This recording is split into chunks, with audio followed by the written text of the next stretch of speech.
All three outer planets are changing signs. Pluto was first, but they're all doing it within a year or two of each other. And that speaks of a whole paradigm shift. I've talked about this before, and I'm going to keep talking about it over the next year or two as it keeps happening, because it's gradually revealing itself. But it's possibly the biggest change any of us will see in our lifetimes, because it's all three together, kind of doing it harmoniously. Yeah. You've got Neptune in Aries, sextile to Pluto in Aquarius, sextile to Gemini in Uranus in Gemini, and Uranus and Pluto trine each other. And of course, Saturn's coming in as well at the same time. Saturn's also changing sign into Aries. So that adds an extra poke to it. Saturn will make sure it manifests, that it's clear. And so there's two big themes to this paradigm shift that I can see so far. They're political and technological. Political, I've talked about before. It's that swing to the right that we're seeing across America and seeing across Europe. It's not our job as astrologers to judge it. Our job is simply to note it and maybe describe it, but not say it's good or bad. It's just what's happening. It's just the latest turn of the wheel of humanity. If you like, we're these great beings amongst the stars, just watching humanity through the cycles. Yeah. And we don't join in, but we say what's going on. That's our job. And so our job is to say that politically, if we can, and it's really difficult. One theme of it is nationalism, which has been a dirty word since the Second World War for understandable reasons. Yeah? Once a nation state, if it becomes psychotic, it can want to take over the whole world and scapegoat people and destroy them, and it can do all sorts of things. But what is nationalism? But in essence, it's a love of your own people, which is something that's needed. And so we haven't been able to love our own people for 80 years. And it's coming back. And we may view it as monstrous. It can feel monstrous. It's like, oh God, it'll be the Nazis next. But I think it's simply a natural part of how humanity works, is you love your own people. And that should enable you to love other people's, not want to put them down, which is what can also happen. It's a bit like the difference between appreciation of yourself. Yeah. And if you've got a genuine appreciation of yourself, you're able to appreciate others. You don't get envious when they succeed. But if you've got that kind of self-love that's egotism, then you'll want to put others down to protect you feeling good about yourself. Well, that's the shadow of nationalism. Countries are always, to some extent, prone to that. We have to laugh at it. Yeah? But there is a return, and this is Neptune in Aries, you see. Aries, Neptune in Pisces is Neptune, if you like, is the soul. The soul of humanity was in Pisces, which has got no boundaries. It was globalization. And obviously there's a lot of good to be said for globalization. But then it moves into Aries, which is the opposite of the boundarylessness of Pisces. It's about me and what I want. And so it's a corrective, if you like, back to, oh yes, but what about me as well? I've got to take care of myself. Yeah, we need both. We need both. So this is the kind of shift we're going into. We're terrified of it. We call it racist. We call it far right. We call it all sorts of things. But it's actually people going, no, this is just where I belong. These are the people I belong to.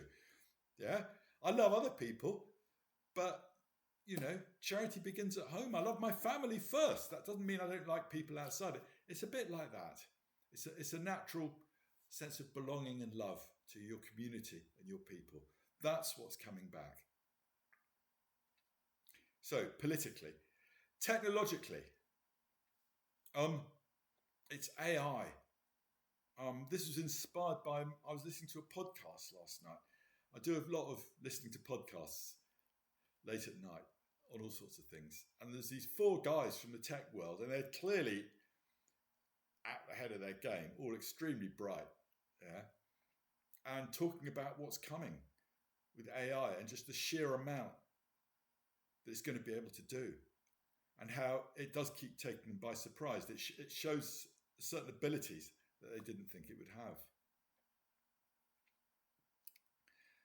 I think it's going to have creativity because of the AlphaGo number 37 move back in 2016. There was computerized Go, and for the first time it beat the world grandmaster, and it made a move that was completely unexpected, that no one had ever done before. It broke all the rules of strategy.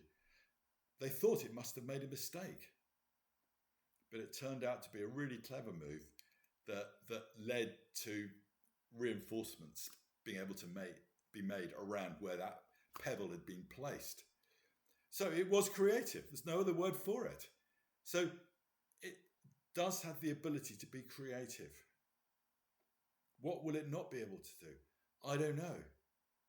And they were arguing that we are in the technological singularity already. The technological singularity is when technology proceeds at such a pace, it's happening so fast that we can no longer predict the future. In fact, the machines take over the process of invention. So we're starting to live through that. There's more and more that's possible on AI. So who knows? But this is Pluto in Aquarius. And you can feel the pace of change. I mean, we were shocked in 2022, late 2022, just as Pluto entered Aquarius, ChatGPT came out, and it could answer any question you wanted with considerable skill and considerable complexity. And we were just spooked.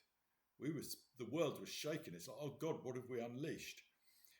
I mean, OpenAI, who run it, they were shaken as well by people's response, because they'd been using it for months. They weren't so surprised by it.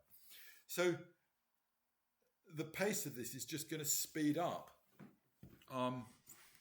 Building these huge data centers in America, vast amounts of energy required. They're going to build their own nuclear reactors to power them.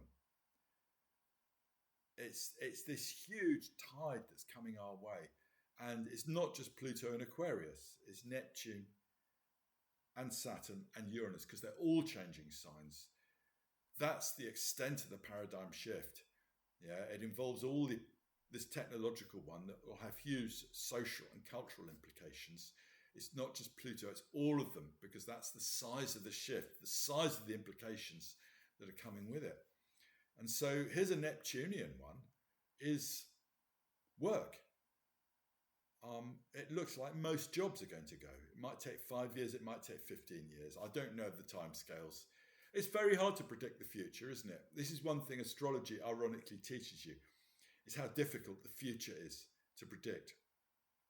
But Neptune, you see, work gives people a central part of their meaning in life. Gives them their self-respect, gives them their skills, gives them something to do, gives them something they feel that is productive, that contributes something, all these things. And that's going to be taken away.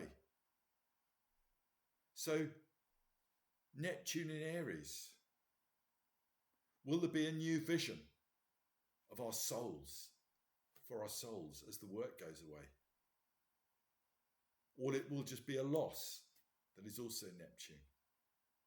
So as Pluto goes into this technological sign, well, scientific, this invention sign of Aquarius, and empowers AI, so does Neptune go into Aries, and we need a new vision, Aries, for our soul.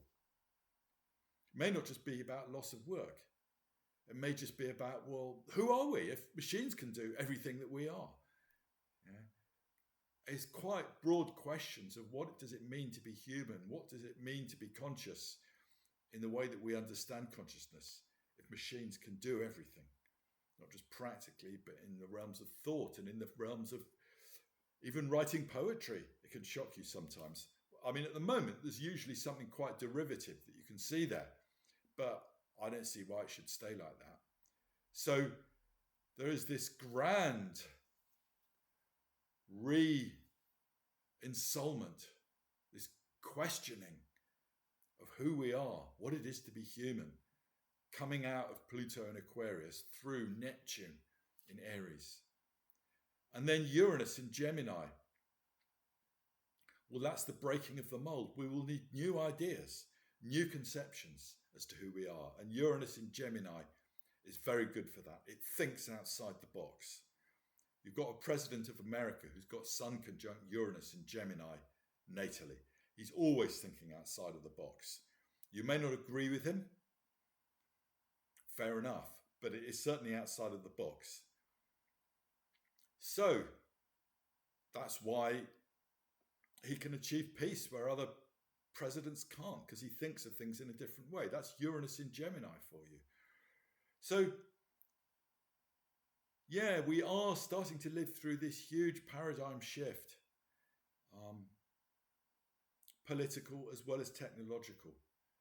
And the technological is going to feed through into everything. And it's huge. So I'm just flagging that up. The outer planets are describing that. And I remember 50 years ago, 45 years ago, I read a book called Future Shock by Alvin Toffler. And he was saying that the speed of change is going to get so fast that people can't keep up with it. And it's going to have these certain psycho-spiritual consequences. Well, we're getting to that point. We're getting to that point. Future shock. What will it do to us? What will we... It's a re-envisioning of what it is to be human. That's what's coming about. And let's ride it. Yeah, let's trust it. Let's go with it, because humans always had this technological potential. There's no point sitting on it and trying to stop it. It is part of our potential. So it has to be lived out. And we, the astrologers, from our vantage point in the heavens, well, we're observing it. And we're not being dragged down by it, but we're not terrified by it. We're observing it and maybe adding some helpful hints in to help humanity navigate this huge change. It's maybe the hugest change in history that we're going through. So ride it. Go with it. It's not necessarily going to be easy, but it's going to be interesting. May you live in interesting times. Not the old Chinese saying. It's held to be an old Chinese saying to give it depth of wisdom, but I think it was invented in the 19th century by some English guy or something like that, but it's still a good one. May you live in interesting times is a curse. But I don't think it's a curse. You want to live in interesting times. You want a time that will challenge you, that's difficult. You don't quite know where you're going to go next, but it's interesting. It'll thrill you. It'll ask new things of you. In some ways, we just have to trust these things. And yeah, bad things will happen, but also good things, deep things. These outer planets, they're powerful. They're bringing about powerful, deep changes. And would you want it any less? Yeah. When you come to die, yeah, you'll think, well, at least I lived a life that was difficult and challenging and interesting. And the time supported me in that. The time provided me with that kind of challenge. So there we go. Until the next time.